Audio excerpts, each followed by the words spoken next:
তোমাদের জন্য দারুণ সুখবর। স্বাস্থ্যকর্মী নিয়োগের জন্য বিজ্ঞপ্তি জারি হয়েছে, যেখানে যোগ্যতা হলো মাধ্যমিক পাস। তোমার যোগ্যতা যদি মাধ্যমিক পাস হয়ে থাকে, তোমার বয়স যদি 40 বছরের মধ্যে হয়ে থাকে, তাহলে অবশ্যই এই ভিডিওটা তোমার জন্য। তোমরা জানো আমি প্রতিদিন বিভিন্ন আপডেট পৌঁছে দিয়ে থাকি। যে কোনো আপডেট, সেটা সরকারি হোক, বেসরকারি হোক, স্টেট হোক, সেন্ট্রাল হোক বা ডিস্ট্রিক্ট হোক, যে কোনো আপডেট সবার আগে পাওয়ার জন্য অবশ্যই বলবো চ্যানেলটাকে সাবস্ক্রাইব করে বেল আইকনটাকে অল করে রেখো। তো চলো মূল নোটিফিকেশনে চলে যাচ্ছি। কিন্তু তার আগে যেহেতু একটা জিকে প্রোগ্রাম শুরু করেছি, তবে আজকে জিআই থেকে প্রশ্ন রাখছি তোমাদের জন্য। তো দেখতে পাচ্ছ 18:9, 12:, জিজ্ঞাসা চিহ্ন। এখানে কি বসবে? Option A 9, option B 69, option C 36 আর অপশন ডি 16। এর সঠিক উত্তর অবশ্যই তোমরা প্রত্যেকে কমেন্টে জানাবে। আশা করছি তোমরা প্রত্যেকে পারবে। এবং দেখো, আমি অফিসিয়াল সাইটে চলে যাব এবং এখান থেকে নোটিফিকেশনটা ডাউনলোড করে নিয়েছি। তো সেই নোটিফিকেশনটা ডাউনলোড করে নিয়েছি, তোমাদের কাছে তুলে ধরছি। তোমরা দেখতে পাচ্ছ যে তোমাদের আবেদন 4 জুলাই থেকে শুরু হয়েছে এবং এখানে আবেদন করতে হবে অনলাইন মোডে। তোমাদের আবেদন করতে হবে, কোনো অফলাইন মোডের অপশন কিন্তু নেই। এবং 26 জুলাই পর্যন্ত তোমরা আবেদন করতে পারবে। ইন্টারভিউ কবে হবে? ইন্টারভিউ আগস্ট মাসে হবে। আগস্ট 2025 তোমাদের ইন্টারভিউ হবে। অর্থাৎ বুঝতে পারছো যে এখানে কোনো রিটিন এক্সামের ঝামেলা নেই, শুধুমাত্র সরাসরি ইন্টারভিউর জন্য উপস্থিত হবে। এবং যাদের যোগ্যতা মাধ্যমিক পাস, যাদের 40 বছরের মধ্যে বয়স, সেই সব ক্যান্ডিডেটরাই এখানে এলিজিবল। ক্লিয়ার? আচ্ছা, এখানে চটপট আমরা দেখে নেব যে আর কি কি এখানে বলা হয়েছে। আমরা সম্পূর্ণ তথ্য আমরা জানবো এই ভিডিওর মাধ্যমে। তো দেখো, এখানে যেটা বলা হয়েছে সেটা হলো এজ লিমিট। 30 থেকে 40 বছরের মধ্যে তোমার বয়স হতে হবে 1/1/2025 হিসাবে। তবে তুমি যদি একজন SC ST বা OBC A বা OBC B ক্যাটাগরি থেকে যদি বিলং করে থাকো, তোমার এক্ষেত্রে তোমার বয়স 22 থেকে 40 বছরের মধ্যে হলে তোমরা আবেদন করতে পারো। ঠিক আছে? ডেট অফ বার্থে তোমাদের সার্টিফিকেট লাগবে অথবা তোমাদের মাধ্যমিকের অ্যাডমিট কার্ড। দেখো, এই জায়গাটা অপশন কেন দেয়া থাকে, কারণ তোমরা জানো অনেকের ডেট অফ বার্থের সার্টিফিকেটের অনেক গন্ডগোল থাকে, তার জন্য মাধ্যমিকের অ্যাডমিট কার্ডেরও একটা অপশন তোমাদের দেওয়া হয়। ওকে, তো যে কোনো একটি হলেই হয়ে যাবে। এডুকেশন কোয়ালিফিকেশন দেখতেই পাচ্ছ, শুধুমাত্র মাধ্যমিক পাস যোগ্যতা প্রয়োজন। ক্যান্ডিডেট হ্যাভিং হায়ার কোয়ালিফিকেশন, অর্থাৎ তোমার যদি হায়ার কোয়ালিফিকেশন থাকে তাহলেও তুমি এলিজেবল। মানে উচ্চ মাধ্যমিক হয়ে থাকলে, পোস্ট গ্রাজুয়েশন যদি হয়ে থাকো, তাহলেও তুমি এখানে যোগ্য, কোনো অসুবিধা নেই।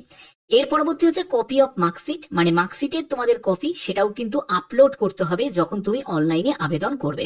ওকে, তো এগুলো দেখো তোমাদের এখানে ক্লিয়ার করাই আছে। এখানে যারা মহিলা ক্যান্ডিডেট তারা আবেদন করতে পারবে। আচ্ছা, এর পরবর্তী দেখো তোমাদের এখানে প্রুফ অফ রেসিডেন্ট। যারা যারা আবেদন করবে, তোমাদের প্রুফ অফ রেসিডেন্ট হিসাবে voter ID card, ration card, Aadhaar card বা রেসিডেন্সিয়াল সার্টিফিকেট, যে কোনো একটি তোমাদের প্রয়োজন আছে। ঠিক আছে? এবং সেটা কিন্তু ইস্যু করানো থাকতে হবে MP MLA বা চেয়ারম্যান মিউনিসিপাল কর্পোরেশন, কাউন্সিলর বা SDO অফিস থেকে তোমাদের অবশ্যই সেটা ইস্যু করানো থাকতে হবে। তো সেগুলো ইস্যু করানোই থাকে, কোনো অসুবিধা নেই এগুলোর ব্যাপারে। ম্যারেজ সার্টিফিকেট, ভোটার কার্ড বা রেশন কার্ড, আধার কার্ড, এগুলো কিন্তু তোমাদের প্রয়োজন আছে এখানে আধার ডকুমেন্টস হিসাবে। যখন তুমি অনলাইনে আবেদন করবে, এই জায়গাগুলো তোমাদের কাছে ক্লিয়ার হয়ে যাবে। ওকে, এবার দেখো তোমাদের এখানে প্রসিডিওর সিলেকশনের কি আছে, সেটা হলো 1:10 রেশিওতে ক্যান্ডিডেটকে ডাকা হবে। 1:10 মানে হচ্ছে একটি শূন্য পদের জন্য 10 জন প্রার্থীকে ডাকা হবে। এবার 30টি যদি শূন্য পদ থাকে, তাহলে 300 জন ক্যান্ডিডেটকে ডাকা হবে। 300 জন ক্যান্ডিডেটকে ডাকা হবে। বোঝা গেল? তো এবার দেখো, এখানে মাধ্যমিকের নাম্বার তুমি যে পেয়েছো, সেই নাম্বারের উপর 90% তোমার ওয়েটেজ থাকবে এবং 10% ওয়েটেজ থাকবে হচ্ছে ইন্টারভিউর ওপর। অর্থাৎ মাধ্যমিকের নম্বরেতে তোমাদের 90 এর মধ্যে ক্যালকুলেশন করা হবে, আর তোমাদের ইন্টারভিউতে থাকবে 10 নম্বর থাকবে। টোটাল 100 মার্কসের ভিত্তিতেই কিন্তু তোমাদের ফাইনাল মেরিট প্রিপেয়ার্ড হবে। বোঝা গেল? আশা করছি বুঝতে পারছো। আচ্ছা, এবং আর কি কি বলা হচ্ছে দেখো, এবং তোমাদের কোথায় নিয়োগ করা হচ্ছে? নিয়োগ করা হচ্ছে আসানসোল মিউনিসিপাল কর্পোরেশনের তরফ থেকে এই বিজ্ঞপ্তি জারি হয়েছে, যেখানে তোমাদের হেলথ ওয়ার্কার পোস্টে নিয়োগ করা হচ্ছে। এখানে দেখো তোমাদের এখানে কত ভ্যাকেন্সি আছে। আসানসোল জোনেতে তোমাদের ভ্যাকেন্সি আছে 30টি, আর কুলটি জোনেতে তোমাদের ভ্যাকেন্সি আছে 5টি। ভারতীয় নাগরিক প্রত্যেকে আবেদন করতে পারবে, কিন্তু কন্ডিশন আর একটা আছে, সেটা হলো must be permanent resident of particular zone Asansol আর কুলটি। আসানসোল আর কুলটি জোনে তুমি যদি পার্মানেন্ট রেসিডেন্ট হয়ে থাকো, তারাই কিন্তু আবেদন করতে পারবে। এবং এখানে 5,250 টাকা প্রতি মাসে তুমি বেতন পাবে। 1 বছরের কন্ট্রাক্টে তোমাদের এই নিয়োগটি করা হচ্ছে, ঠিক আছে। এবং পরবর্তী সময় তোমাদের এক্সটেন্ড করতে পারে, তবে সেটার ক্ষেত্রে তোমাদের পারফরমেন্স যদি ভালো হয় তাহলে তোমাদের এক্সটেন্ড করতে পারে। এবার দেখো তোমাদের কি করতে হবে, যারা যারা অন্য জেলা থেকে বিলং করছো, মানে আসানসোল বা অন্যান্য জেলার বাইরে যারা ক্যান্ডিডেট আছো, তাদের জন্য আমি বলবো তোমরা প্রত্যেকে তোমার জেলার নামটা কমেন্টে জানিয়ে রাখো।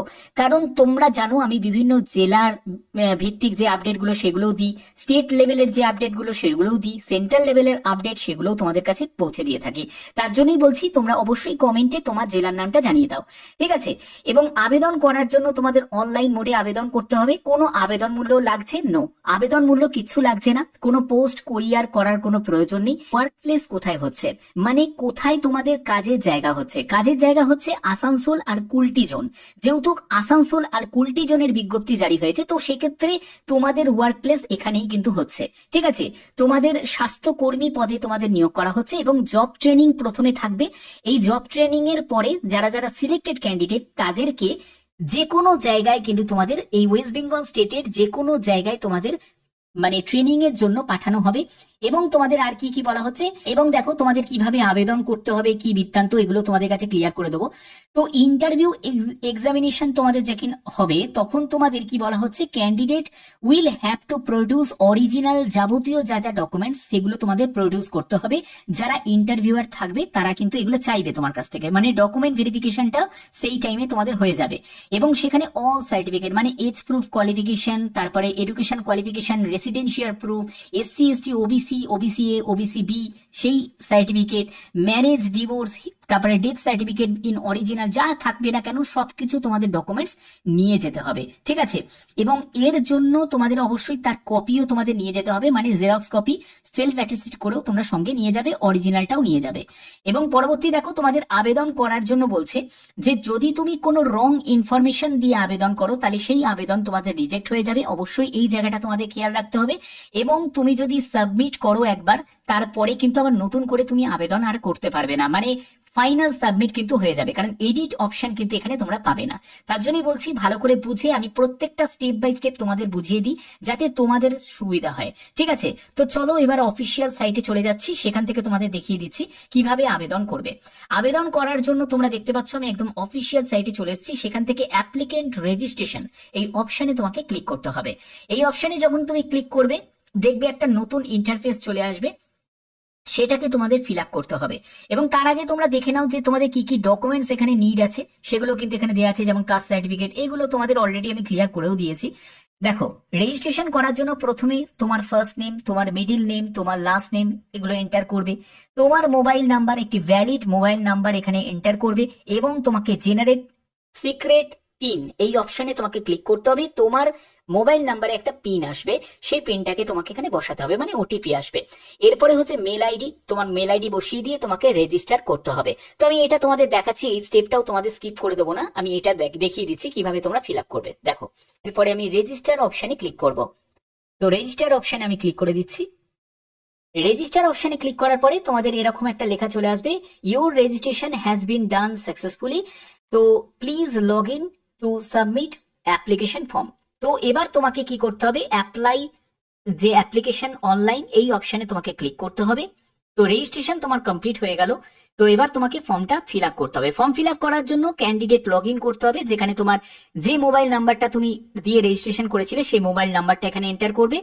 এইরকম একটা ক্যাপচা কোড এখানে বসিয়ে দিতে হবে এবং log in with secret pin, যে পিনটা তোমার এসেছিল সেই পিনটাকে অবশ্যই তোমাকে নোট ডাউন করে রাখতে হবে এবং এই পিনটা দিয়ে তোমাকে সিক্রেট পিনটাকে তোমাকে বসিয়ে দিতে হবে। এগুলো বসানোর পরে তোমাদের আর কিছুই নয়, যে যে ডকুমেন্টস গুলো বললাম সেগুলো রেডি রেখে সেগুলোকে স্ক্যান করে আপলোড করতে হবে এবং তোমার যাবতীয় প্রোফাইল ডিটেলস তোমাদের দিতে হবে, তোমার এডুকেশন কোয়ালিফিকেশন, তোমার অ্যাড্রেস, তোমার সম্পূর্ণ ডিটেলসটা তোমাকে এখানে টাইপ করতে হবে। ব্যাস এটাই হচ্ছে মেন ব্যাপার, ঠিক আছে। বাদ বাকি যদি অন্য জেলার আপডেট এরকমই পেতে চাও তাহলে অবশ্যই কিন্তু তোমরা কমেন্টে জানাবে যে স্যার তোমার জেলার নামটা তোমরা কমেন্টে জানাবে। কারণ শুধুমাত্র যে আসানসোল মিউনিসিপাল কর্পোরেশনের যে জারি হয়েছে বলে অন্যান্য জেলার বেরোবে না তার কিন্তু ব্যাপার নেই। এখানে কিন্তু যে কোনো জেলার কিন্তু বিজ্ঞপ্তি এরকমই আসবে, যখনই আসবে সেই আপডেট তোমাদের কাছে পৌঁছে দেবো। আশা করছি তোমাদের কাছে ভিডিওটা ভালো লেগেছে। যদি ভিডিওটা ভালো লেগে থাকে অতি অবশ্যই ভিডিওটাতে একটি লাইক করবে, চ্যানেলটাকে সাবস্ক্রাইব করে বেল আইকনটাকে অল করে রাখবে। এখনের মতো টাটা।